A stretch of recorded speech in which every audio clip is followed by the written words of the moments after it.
Olá, eu sou Rogério Bon e nós estamos iniciando mais um programa Negócios de Família, sempre aqui pela TV Cidade de Farroupilha. Nesse programa nós conversamos sobre o tema dos negócios de família. Aliás, você sabe que grande parte dos negócios aqui no nosso país, em especial na Serra Gaúcha, são negócios de família. Para ajudar a gente a discutir esse tema, hoje eu tenho um convidado muito especial, que é uma das grandes referências no Rio Grande do Sul e no Brasil na área de gestão de pessoas, na área mais complexa, porque é aquela que envolve o ser humano. Está aqui conosco o administrador Cássio Matos. Cássio Matos, seja muito bem-vindo. Bom dia, Rogério. É um prazer estar contigo. É sempre muito inspirador poder participar dos teus programas e a gente poder contribuir aí com a comunidade empresarial. Cássio Matos, tu tens uma experiência muito grande na área de gestão de pessoas e, em especial, em ajudar as empresas a encontrar a pessoa certa para o lugar certo dentro da empresa, que é algo bastante complicado. Antes da gente começar a entrar nesse tema, eu gostaria de pedir para tu falar um pouco da tua trajetória profissional. Eu sou uma pessoa muito feliz com a minha trajetória pessoal, porque eu acho que tive escolhas que foram bem mais acertadas do que erradas, né? Porque eu sempre me ressinto nas entrevistas que eu faço que as pessoas pouco planejam suas carreiras. Elas procuram emprego, né? Porque elas, desde jovem, querem encontrar algo para poder ter dinheiro e consumir, fazer a sua autonomia. Eu consegui planejar minha carreira, né? Em 1979, eu participei de um primeiro programa de trainees da hoje Ambev, na época a Companhia Cervejaria Brahma, e foi o primeiro dentro da companhia, né? E ali eu pude conhecer todos os setores da empresa durante um determinado período, né, na área de suprimentos, área de recursos humanos, finanças, suprimentos e produção. E no final desse programa eu pude escolher qual área que eu ia trabalhar. E eu escolhi trabalhar em recursos humanos, e dentro de recursos humanos eu escolhi trabalhar em recrutamento, seleção e treinamento, e há 42 anos eu faço isso. Né? Então, eu costumo dizer assim, já que eu experimentei todas, eu escolhi a que eu gostei, há 42 anos eu não trabalho, há 42 anos eu me distraio, me divirto, faço o que eu gosto, e isso para mim foi fundamental no sucesso da minha trajetória, né? Por isso que a gente começa falando de carreira, encontrando aquilo que a gente ama, porque quando a gente ama, a gente se aperfeiçoa, né? Rousseau já dizia isso no século XVIII, né? O apaixonado se aperfeiçoa.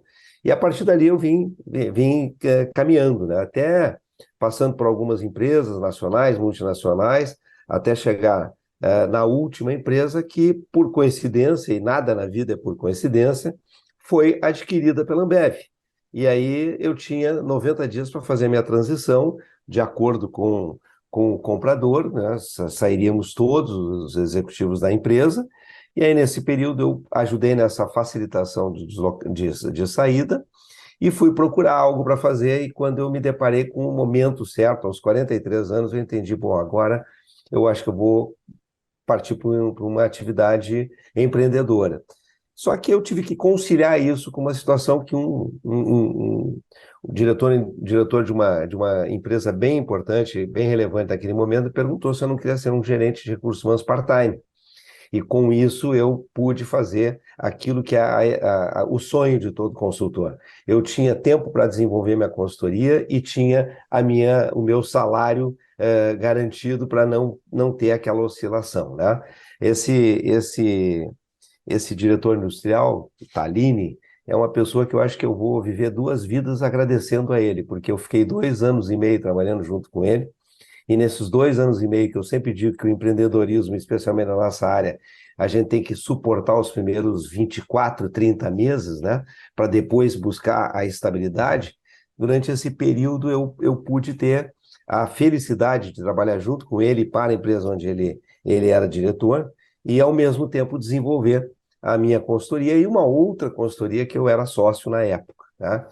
E com isso, então, eu comecei a minha vida como consultor em janeiro de 98, E nesse, janeiro não, em 12 de março de 1998, e agora em 12 de março de 2023, foram 25 anos de crescimento constante. Graças a Deus, a minha empresa não teve prejuízo em nenhum dos anos.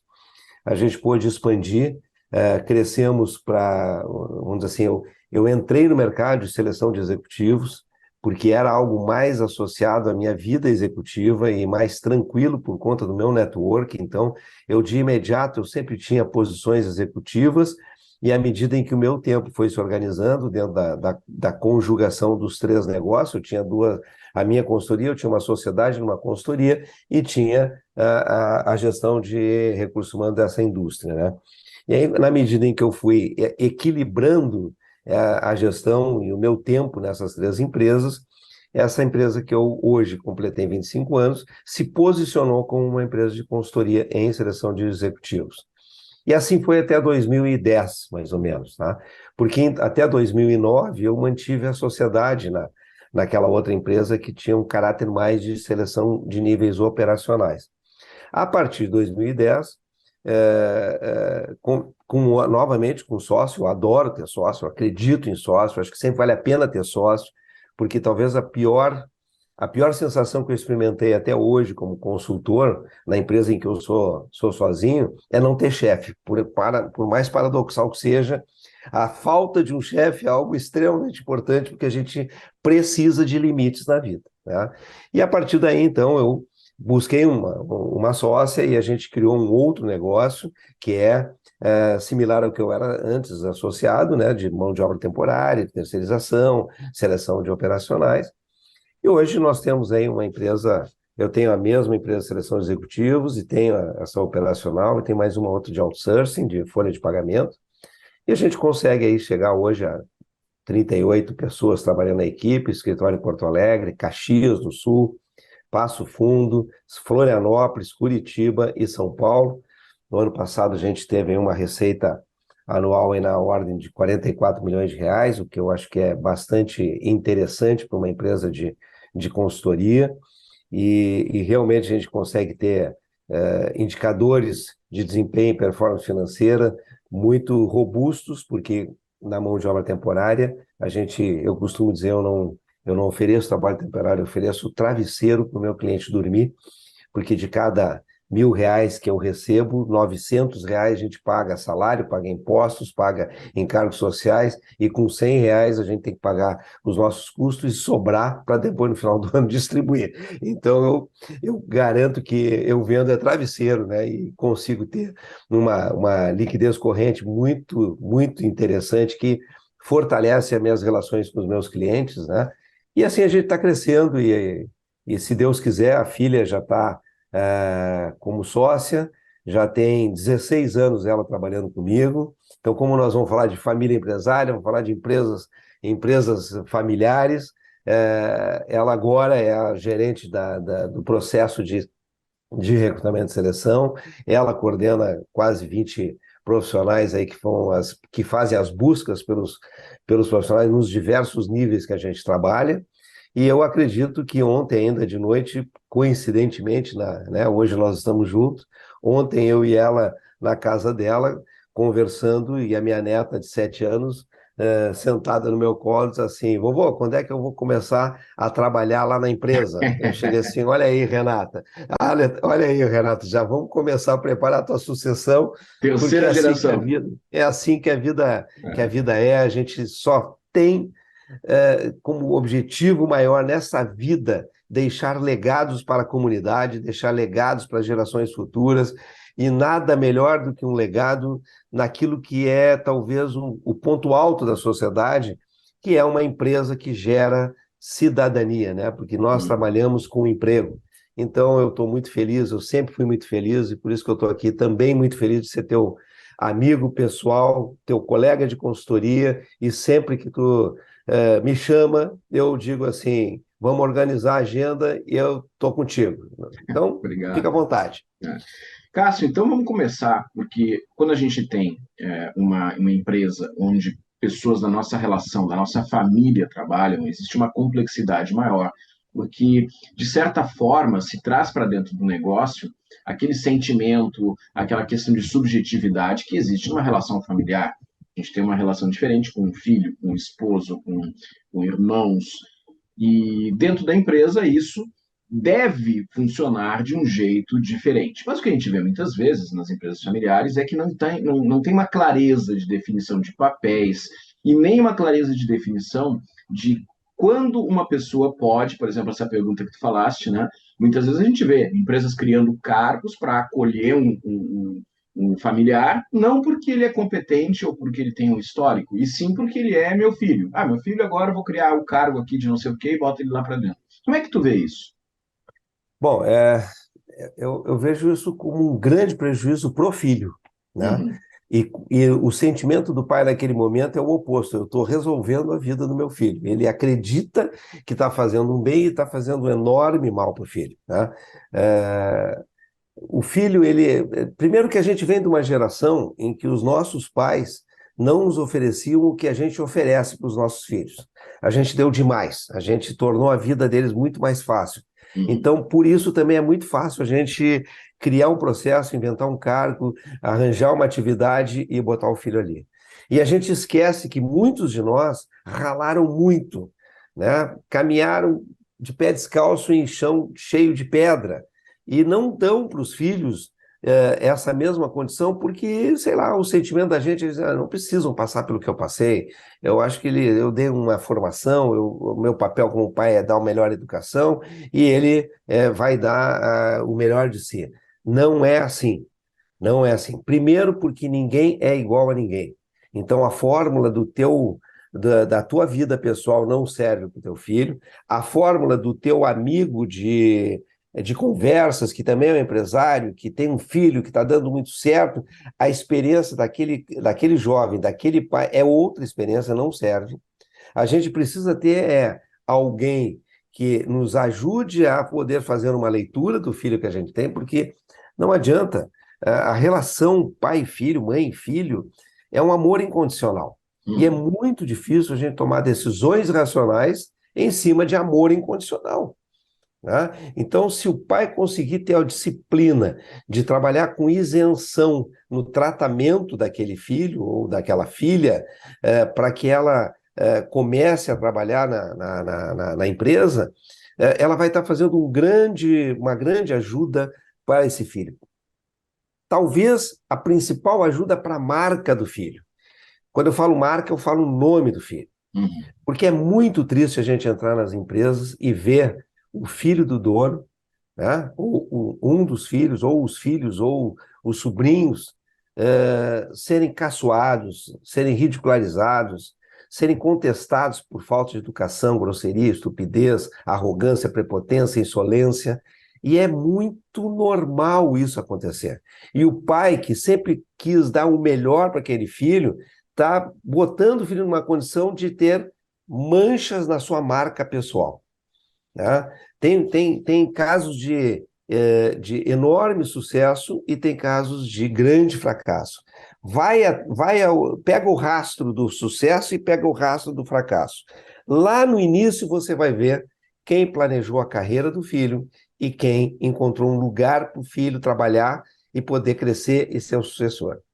Faz o rastro, faz a busca, vai ver que os dois coincidem na causa raiz, planejamento de vida e carreira, né? Então, essa eu acho que pode ser a minha contribuição para os pais pensarem assim, puxa, eu não tô resolvendo o problema do meu filho.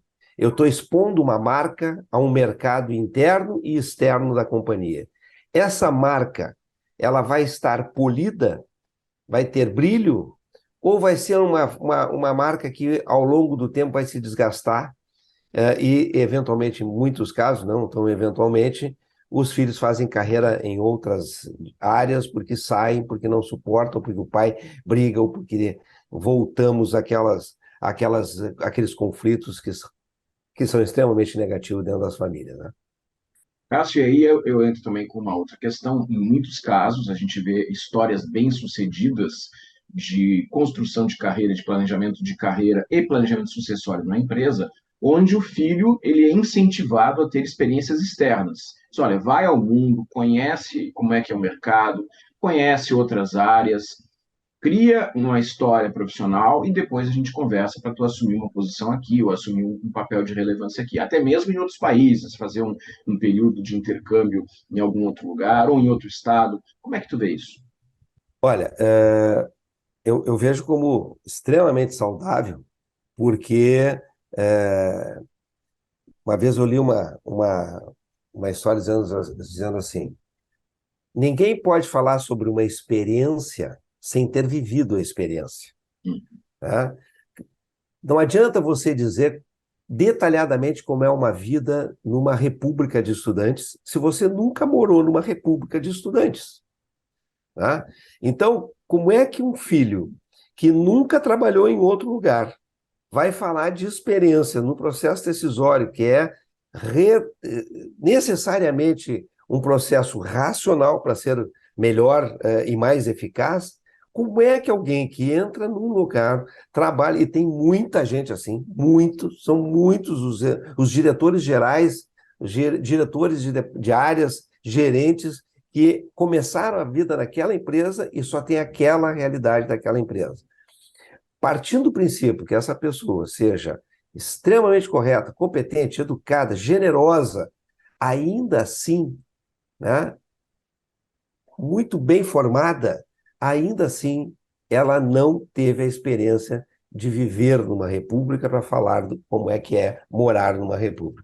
Então, por esse pré-requisito básico, né, eu costumo dizer assim, o mercado chama o empresário de empreendedor, certo, Rogério? Uhum, sim. Depois de 25 anos, eu digo assim, cara, eu não sou empreendedor, eu sou risco-vendedor. Eu sou risco-vendedor, eu corro risco todos os dias na hora que eu tomo decisões. Então, como é que um risco-vendedor coloca alguém que ainda precisa de lapidação, precisa de acabamento, precisa de brilho próprio, né? Sem ter uma experiência fora, sem ter planejado a carreira, sem ter um assessment robusto para saber aonde que essa pessoa precisa se desenvolver, né? É aumentar, talvez seja assim, dentro do gerenciamento de risco, aquilo que eu digo assim, bom, esse é um risco vendedor com grande apetite ao risco. Fazer isso significa alguém com grande apetite ao risco. Não vai me dizer que é uma pessoa sem apetite ao risco, moderada, cautelosa, porque tá tomando uma decisão como essa é contraditório com a gestão de risco. Né? Então, a escolha de um membro da família para botar na organização, ela tem linha direta com a gestão de risco. Né? Então, na minha opinião, é isso. Tem que fazer todas as formas e meios, né? Pode ser no Brasil, pode ser no exterior, mas esse jovem precisa ir ao mercado, conhecer o que é um chefe, ser um desconhecido, né? E tem, assim, eu particularmente conheço algumas pessoas com histórias brilhantes de sucesso profissional a partir desta trajetória de carreira, voltando para a empresa 10 anos depois. E não é por acaso que eu falo 10 anos, tá?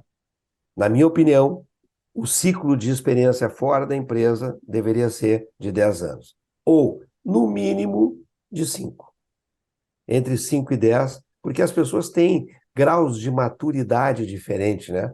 Graus de desejo, graus de talento, de qualificação. Então, não dá para a gente cravar uma bandeira nos 10 anos, mas dá para a gente dizer assim, olha, entre 5 e 10 anos fora, está de bom tamanho. Aí, pegando o outro lado, né? A gente estava falando aqui daquelas pessoas, dos filhos que estão começando. Daqui a pouco tem uma pessoa que tem bastante tempo de experiência dentro de uma empresa, ficou lá 20 anos, 25 anos, e de repente, por alguma circunstância, seja por uma questão de crise econômica, seja por qualquer outra coisa, mudança de localização da empresa, a pessoa se vê fora da empresa e sem aquela segurança de trabalhar lá. Né? E já tem uma idade maior, sei lá, 40 e poucos anos, ou até mesmo 50 anos. Isso é algo que a gente viu bastante acontecer nesse momento recente, pós-pandemia, pessoas com uma experiência muito grande, na faixa dos 45, 50 a mais, e que estão aí no mercado, né?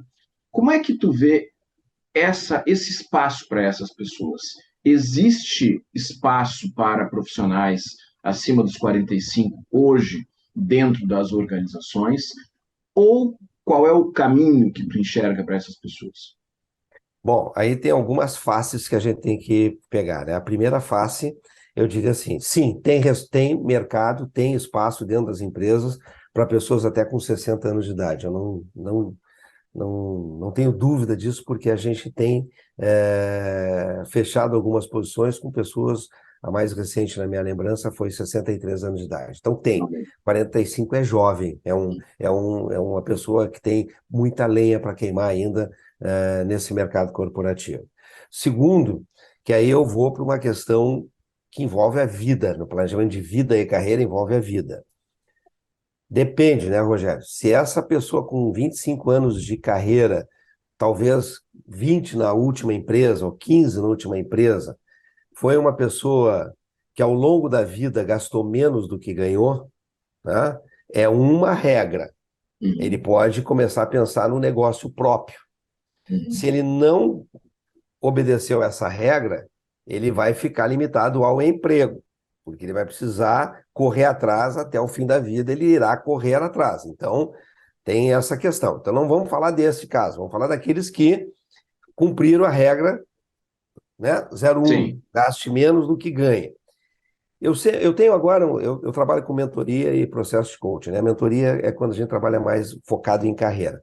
Eu tenho uma pessoa com 60 anos de idade que saiu da última empresa, onde estava há 11 anos, a anterior ficou 17, e saiu e veio conversar comigo, quer porque quer, ou queria porque queria, porque já está mudando de opinião, preparar o currículo, discutir comigo formas e meios.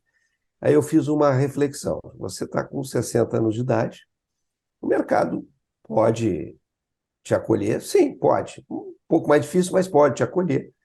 Você vai estar até 67, talvez, 66. A partir dali vai ter alguma crise, alguma circunstância, algum argumento para dizer assim, muito obrigado, tchau. Uhum, Tá? Que tal você construir uma marca própria e quando chegar aos 67 você já vai ter 7 anos de caminhada e vai poder trabalhar até os 85, regulando a tua gestão de tempo e complementando a tua aposentadoria e até ganhando mais do que você ganha hoje, se você fizer o tema de casa correto. As pessoas travam, param uhum. assim, pô, mas como? A vida inteira trabalhei em empresa, a vida inteira tive emprego, tive carteira assinada, como é que eu vou fazer isso? Sim, isso é um processo, não vai estalar os dedos e virar um risco vendedor de sucesso e já ganhando o que tu ganha, né? É tudo um processo, você vai começar do zero e para isso, como você sempre poupou, imagino eu que você tenha pelo menos uma pequena reserva para suportar esses primeiros 24 meses, porque esse é um mês onde vai entrar e não, às vezes entra, às vezes não entra, às vezes entra, não entra, você tem uma poupança, com essa poupança você vai regulando e vai administrando esse, né? E aí, vamos dizer assim, fale mais sobre isso, Cássio. Como é que eu começo, né? Nós já estamos aí há 2 meses, já fez mais de 8 entrevistas com outros empresários do mesmo ramo de consultoria que ele vai querer botar, e já hoje ele já não consegue mais imaginar a vida dele dentro de uma empresa e já entendeu que esse é o melhor caminho, né? Então, o profissional maduro ele tem duas formas de pensar a vida: empreender ou caminhar para a aposentadoria e ainda tentar no mercado de trabalho um novo emprego. Qual é o mais fácil? Não tenho dúvida que é empreender. Qual é o pré-requisito? Ter poupança para poder suportar e ter uma expertise para poder se posicionar naquilo que ele sempre foi bom. Uhum. Né? E a partir daí começa o processo de descoberta. Esse é um processo que vai levar, no mínimo, 90 dias para a pessoa dizer assim, bom, achei o norte, encontrei o caminho, agora vou... É como entrar num apartamento de noite, só te deram a chave e disseram para ti assim, tem luz, mas eu não vou dizer onde é que está a chave da luz. Uhum. Ele entra e não sabe se é um apartamento de 1 quarto, 2 quartos, 3 quartos, se tem 2 banheiros, 3 banheiros, onde é que é, ele entra numa, né? E vai acendendo Vai as luzes, descobrir. opa, estou na sala, agora estou na cozinha, agora estou num corredor, e essa é a caminhada de descoberta da nova carreira, né? Cássio, a gente está chegando ao final do nosso tempo de entrevista. Eu quero te pedir para tu deixar uma mensagem aí para as pessoas que estão nos assistindo, os empreendedores, os empresários e os profissionais de um modo geral. Olha, eu tenho sempre na minha vida uma visão de metade do copo cheio, né? Eu acredito sempre. É, eu não deixo de acreditar, independente do governo, porque quando a gente vira de cabeça para baixo, de qualquer posição, a gente vê que é tudo a mesma coisa, a qualidade é rasa na política, então esquece a política, fique atento, porque vão fazer um monte de bobagem em legislação, em normas, em portarias, e você tem que estar muito esperto no teu negócio para poder driblar, porque qualquer um que venha vai fazer isso e vai aprontar para você, mas você não pode botar culpa no governo, você não pode botar culpa em fornecedor, você não pode botar culpa na tua equipe, até porque foi você que escolheu essa equipe, né? Então, você que escolheu o fornecedor, você que escolheu morar no Brasil, então não pode botar culpa em ninguém. Traz para você, faz uma reflexão, porque eu digo que autoconhecimento é desenvolvimento. Eu não consigo imaginar qualidade de vida melhor do que uma pessoa que conhece as suas limitações e conhece as suas fortalezas. Eu conheço muita gente de sucesso que não tem autoconhecimento, que está milionário sem autoconhecimento. É odiado ou é amado, mas não tem autoconhecimento. Só que eu tenho certeza que nenhum deles tem a qualidade de vida que teria se conhecesse e se desenvolvesse para melhorar aquilo que ele já é bom e diminuir o estresse naquilo que ele não é bom. Quem sabe terceirizando, subcontratando, passando para alguém, deixando de lado e sendo cada vez mais forte, mais musculoso naquilo que ele é bom. Isso vai dar qualidade de vida, vai dar ganho econômico, vai dar prosperidade e vai caminhar, com certeza, para uma fortaleza de deixar o legado para a sociedade, que é para isso que a gente está aqui. A gente está aqui para semear e depois que a gente vai embora, germinar e continuar a nossa história por outros meios, né? Até porque na medicina, né, a única forma de vida que é reconhecida pela medicina são os filhos, são os netos, porque é ali que ficam os nossos, né, a nossa, né, nossos genes ali. Então, nada melhor para um empresário do que ele ver que a história que ele criou, aquele filho que é a empresa, foi tocado por um outro filho capaz e competente, e assim ele continuará vivo, mesmo que sendo uma luz lá no céu, sorrindo e olhando para baixo, dizendo assim, puxa, fiz a minha parte. Cássio Matos, muito obrigado aí por esse nosso bate-papo. Ok, um grande abraço, Rogério, até a próxima, tá? E Muito você obrigado. sabe, semana que vem, às 19 horas, aqui na TV Cidade, a gente tem um encontro marcado. Até lá, tchau, tchau.